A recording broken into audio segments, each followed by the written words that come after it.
తెలుగు కథా పారిజాతాల శ్రోతలకు స్వాగతం.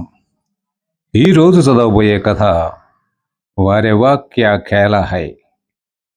ఈ కథ చినుకు మాసపత్రిక అక్టోబరు 2016లో ప్రచురితమయ్యింది. రచన పఠనం ఎంఆర్వి సత్యనారాయణమూర్తి. వారెవ్వా క్యా ఖేలా హై.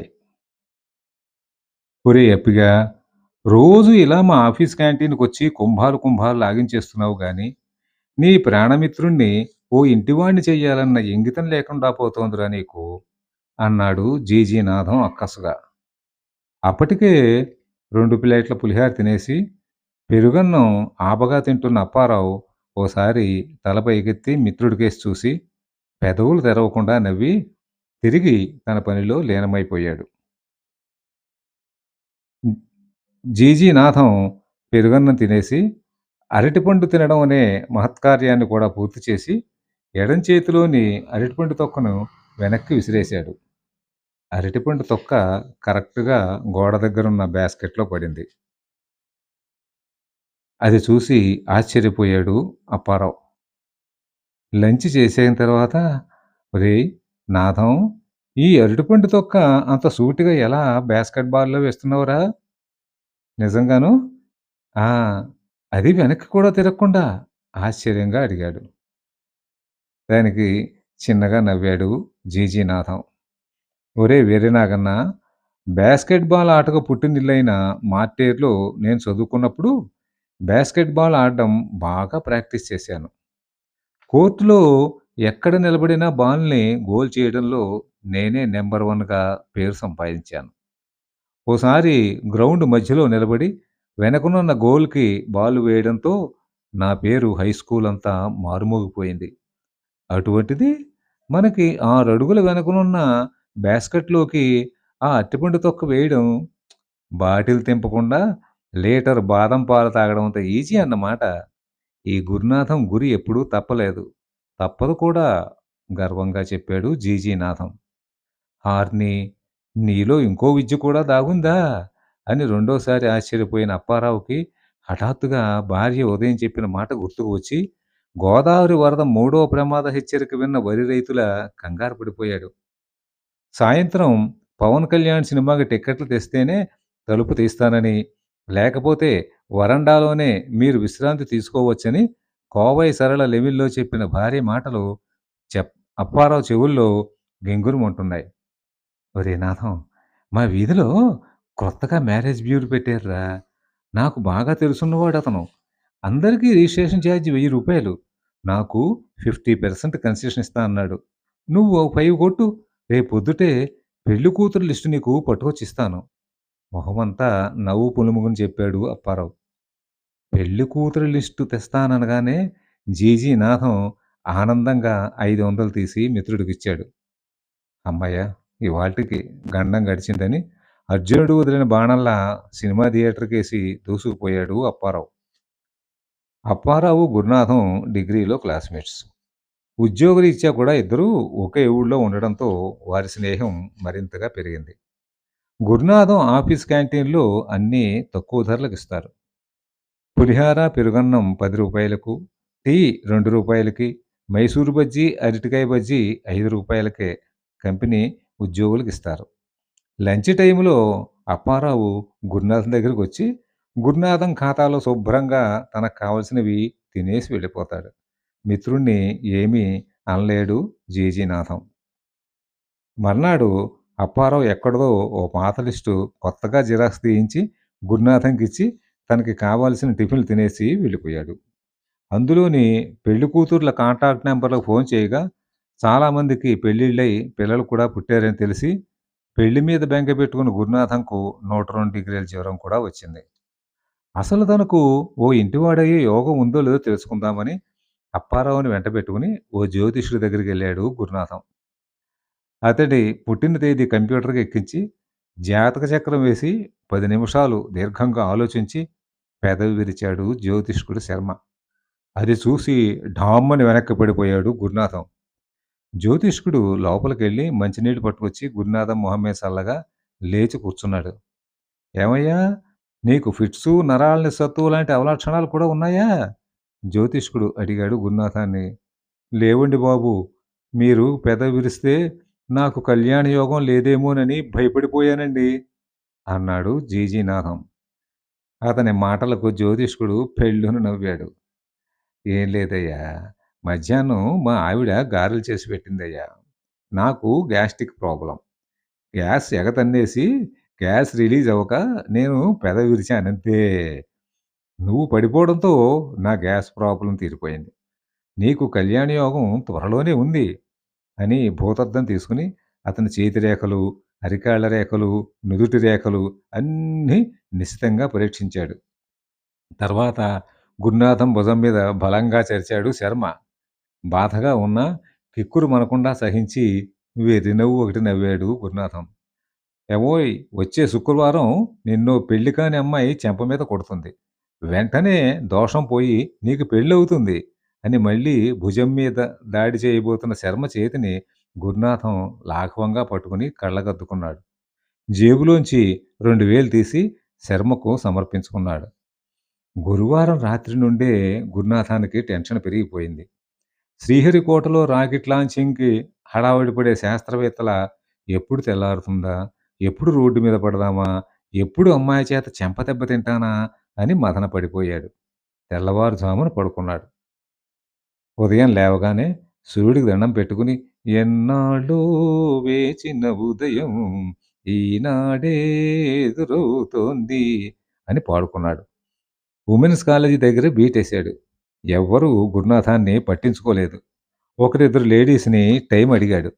ఏ నీ చేతిన వాచీ ఉందిగా నన్ను టైం అడుగుతావే అని కోప్పడి ఓ లెంపకాయ కొడతారేమోనని ఆశపడ్డాడు. ఓహో! అలా జరగలేదు. చిరునవ్వు నవ్వి 9:30 అంకుల్ అని చెప్పారు. అంకుల్ అన్న మాట అంకుశంలా గుండెకి తగిలి వెలవెల్లాడిపోయాడు గురునాథం. నిరాశ, నిస్పృహలతో స్కూటర్‌ని నడిపించుకుంటూ ఆఫీస్‌కెళ్ళిపోయాడు. ఆఫీసులో కూడా బ్రేకింగ్ సంఘటనలు ఏమీ జరగలేదు. శ్రావణ మాసంలో బంగారం రేటు పెరగడం ఎంత సహజమో, అలాగే లంచ్ టైములో అప్పారావు మేతమేయడానికి అదేనండి టిఫిన్ తినడానికి క్యాంటీన్‌కి రావడము అంతే సహజం. 2 ప్లేట్లు మైసూరు బజ్జీ లాగించేసి టీకి ఆర్డరిచ్చాడు అప్పారావు. గురునాథం పెరుగన్నం తినేసి అరటిపండు తింటున్నాడు. "ప్రోగ్రెస్ ఏమిటి మిత్రమా" అని అడిగాడు అప్పారావు. "ప్రోగ్రెస్ ఏమీ లేదురా! అంతా డౌన్ ఫాల్" అను నిరాశగా చెప్పి ప్రతిరోజులాగే మెడ కూడా తిప్పకుండా అరటిపండు తొక్క వెనక్కి విసిరాడు గురునాథం. ఒలింపిక్స్‌లో వెండి పతకం గెలుచుకున్నవాడు కూడా ఇంటి వసారాలో నడుస్తూ వెల్లికిలా పడతాడు రోజులు బాగుండకపోతే అన్నది అక్షర సత్యం. రోజూ మిత్రులిద్దరూ కూర్చునే టేబుల్ ఖాళీ లేకపోవడంతో రెండో వరుసలో ఉన్న టేబుల్ దగ్గర కూర్చున్నారిద్దరు. గురునాథం, అప్పారావులు రోజూ కూర్చునే టేబుల్ దగ్గర ఆఫీసర్ గారి పిఏ సుహాసిని, ఆమె స్నేహితురాలు పంకజం కూర్చుని బీట్రూటు జ్యూసు నెమ్మదిగా తాగుతున్నారు.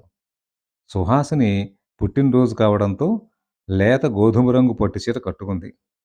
తల వదులుగా వేసుకుని కనకాంబరాల దండ పెట్టుకుంది. బాసు దృష్టిలో పడాలని లైట్‌గా మేకప్ కూడా చేసుకుంది.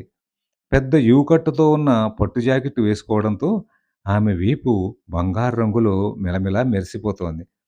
సహజంగా అందగత్తెైన సుహాసిని అలంకరణలతో మరింత అందంగా కనిపిస్తోంది. కానీ బాస్ రవికిరణ్ ఉదయం ఆఫీస్‌కు రావడం లేదని, మధ్యాహ్నం వస్తారని ప్యూన్ చెప్పాడు. సుహాసిని మొబైల్‌కి కూడా బాస్ నుండి మెసేజ్ వచ్చింది.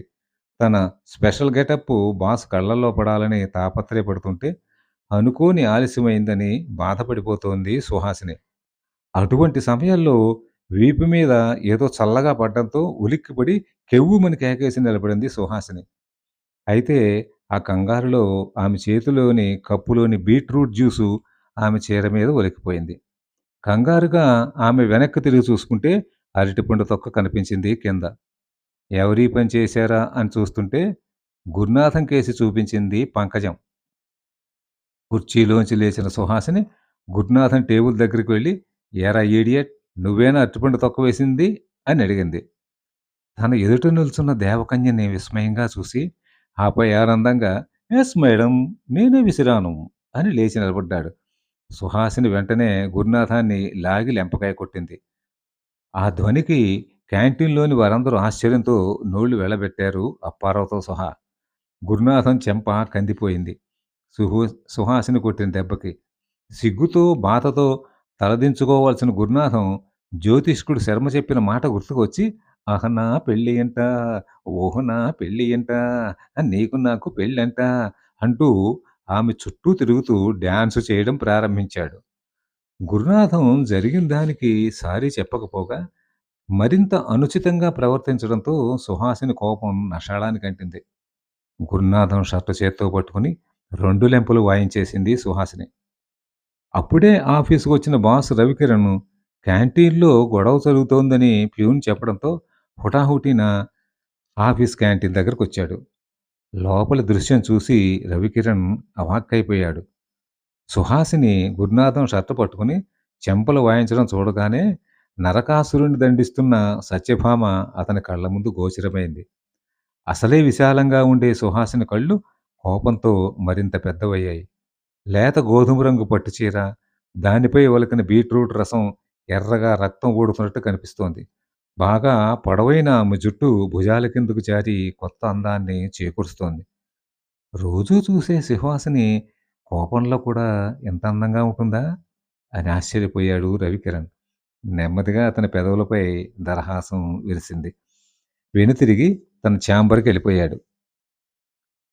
బాసు వచ్చి వెళ్ళాడని తెలియగానే స్టాఫ్ నెమ్మదిగా ఒక్కొక్కరే తమ స్థానాల్లోకొచ్చి కూర్చున్నారు. ఈ సంఘటన జరిగిన 2 రోజులకి సుహాసిని జాబ్‌కి రిజైన్ చేసింది.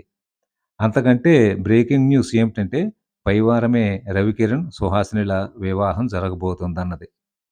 పెళ్లి విషయం తెలియగానే గురునాథం శర్మ ఇంటికెళ్ళాడు కోపంగా. సుహాసిని చేత నేను చెంపదెబ్బ తింటే ఆమె మా బాస్‌ని పెళ్లి చేసుకుంటోంది. మీరు చెప్పింది రివర్స్ అయింది అన్నాడు కోపంగా. శర్మ నవ్వాడు. నేనేం చెప్పాను నీకు? శుక్రవారం నిన్ను అమ్మాయి చెంపదెబ్బ కొడుతుంది అన్నాను. కొట్టింది. కానీ ఆమెతోనే నీ పెళ్లవుతుందని నేను చెప్పలేదుగా! కానీ నీ పెళ్లి జరుగుతుంది అన్నాడు జ్యోతిష్కుడు శర్మ. దిగులుగా శర్మ ఇంటి నుండి బయటకొచ్చి నడుస్తుంటే గురునాథం పక్కనే ఓ స్కూటీ ఆగింది. పంకజం హాయ్ చెప్పింది. గురునాథం కూడా హాయ్ అన్నాడు. 5 నిమిషాల్లో ఇద్దరూ కలిసి గులాబీ రెస్టారెంట్‌కెళ్లారు. ఒకే గ్లాసులోని బాదం పాలు పంచుకున్నారు. జీవితాన్ని కూడా పంచుకోవాలని నిర్ణయించుకున్నారు. గురునాథం ఘనకార్యం వలన సుహాసిని తన జీవిత భాగస్వామి అయినందుకు గురునాథానికి అసిస్టెంట్ మేనేజర్‌గా ప్రమోషన్ ఇచ్చాడు రవికిరణ్. సుహాసిని కోరిక మేరకు పంకజానికి కూడా పిఏగా ప్రమోషన్ ఇచ్చాడు. పెళ్ళయ్యాక గురునాథం అరటిపండు తినగానే లేచి బాస్కెట్ దగ్గరికెళ్ళి తొక్క అందులో వేయడం అలవాటు చేసుకున్నాడు. అరటిపండు తొక్కే కదా అని అలుసుగా చూడకండి సార్. 2 పెళ్ళిళ్ళు ఏ విధమైన సర్వీస్ ఛార్జీలు వసూలు చేయకుండా చేయించిన ఘన చరిత్ర ఉంది దానికి. కథ సమాప్తం. కథ నచ్చితే లైక్ చేయండి, షేర్ చేయండి, సబ్స్క్రైబ్ చేయండి. ధన్యవాదాలు.